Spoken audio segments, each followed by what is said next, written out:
When you were little, did you have a favourite teddy bear? Do you still have that teddy bear? What does he look like?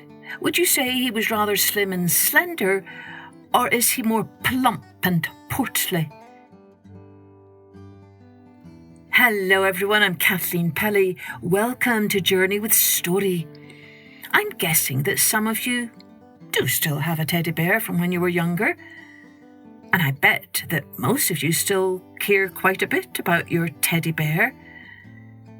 And most teddy bears are usually on the plump side. After all, that's what makes a teddy so lovable and cuddly, right? You may be surprised to hear that I still have my teddy bear that I had at the age of 6 or 7. I called him Fred. And now he sits on one of the shelves in my study here in my house. So you see, some people keep their beloved teddy bears for a very long time. You can see a photo of my teddy Fred if you look at our May blog post. Just go to www.journeywithstory.com, click on the blog posts, and you can also see it if you subscribe to our free monthly newsletter. Today's story is a story poem written by a very famous writer called A. Milne, and it is simply called Teddy Bear. After you hear it, you might be able to guess that this particular teddy bear is actually one of the most famous teddy bears ever. And in case you think you're too old for stories about teddy bears, I promise you, no one is ever too old to enjoy this poem, because, like all good stories and poems, there are different layers of meaning to be found here. But before we begin, I'm giving another shout out to Simona from Costa Rica, because she recently sent me another note. She said, "I'm 8 and I live in Costa Rica. I love your podcasts, and my favourite is Why Mosquitoes Buzz Around Our Ears. And here is my drawing of it. Did you know that mosquitoes pollinate chocolate? No, Simona, I did not know that. How fascinating. I also loved the story about the rabbit that gives a string to the elephant and a string to the whale, and they pull it, and they say that the rabbit tricked them. Thank you for your stories. Your voice is lovely." Oh, thank you, Simona. We do love hearing from our listeners. So remember, you can contact us at www.journeywithstory.com just by clicking on the contact button. Send us your drawings or a note so that we can give you a shout out too. Now, let's take a journey with Teddy Bear by A. Milne.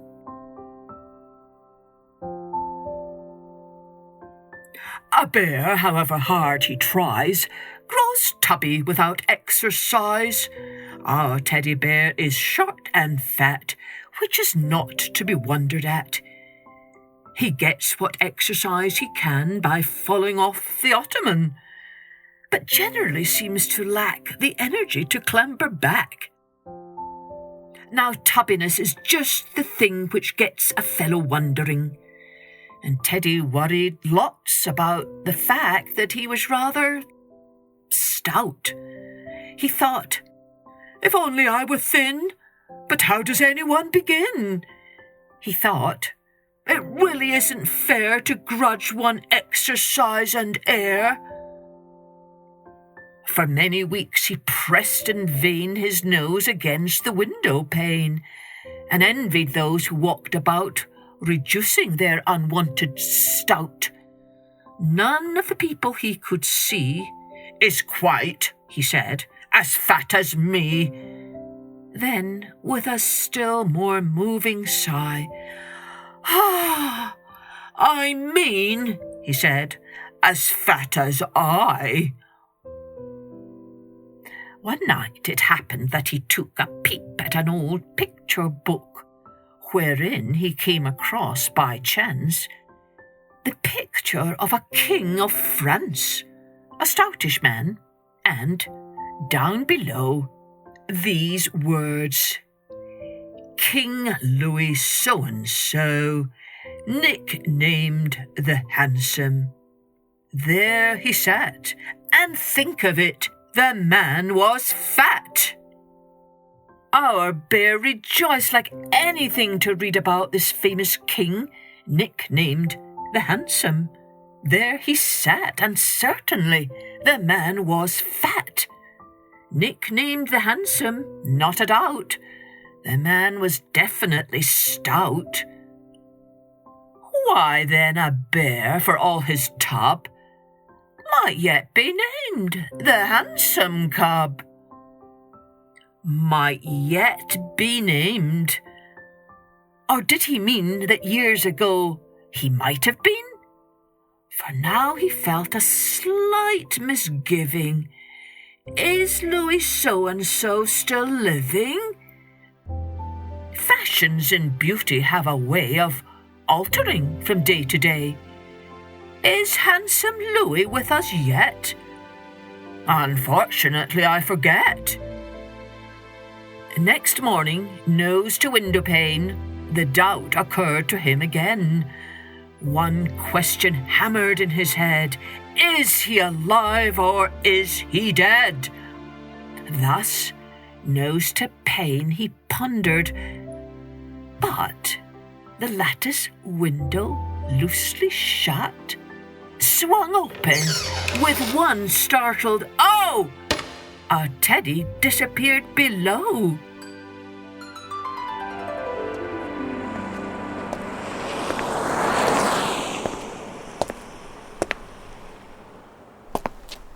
There happened to be passing by a plump man with a twinkling eye, who, seeing Teddy in the street, raised him politely to his feet and murmured kindly in his ear soft words of comfort and of cheer. Well, well, allow me, not at all, tut, a very nasty fall. Our Teddy answered not a word. It's doubtful if he even heard. Our bear could only look and look. The stout man in the picture book. That handsome king, could this be he? This man of adiposity? Impossible, he thought. But still, no harm in asking. Yes, I will.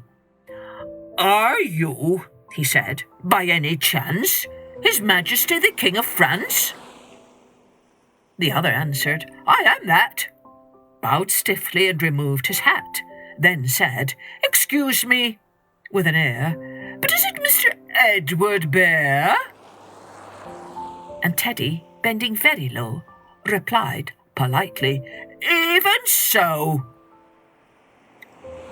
They stood beneath the window there, the king and Mr. Edward Bear, and handsome, if a trifle fat, talked carelessly of this and that. Then said His Majesty, Well, well, I must get on, and rang the bell. Your bear, I think, he smiled. Good day, and turned and went upon his way. A bear, however hard he tries, grows tubby without exercise. Our teddy bear is short and fat, which is not to be wondered at. But do you think it worries him to know that he is far from slim? No, just the other way about. He's proud of being short and stout.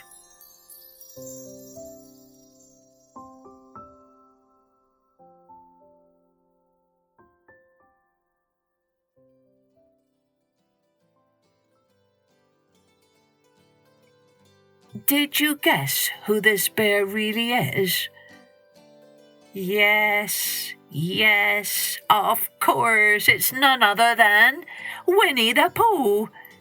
A. Milne wrote lots of stories about our lovely Winnie the Pooh, and wasn't it wonderful to hear this story poem about this teddy bear, who in the end was quite delighted with the way he looked and very proud indeed to be short and stout, After all, a teddy bear would look very strange if he was all slim and skinny.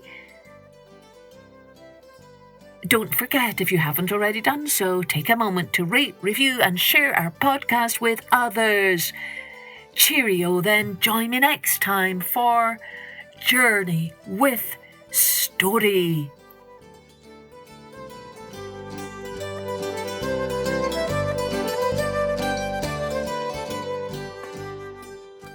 Music and post-production was by Colette Jonas.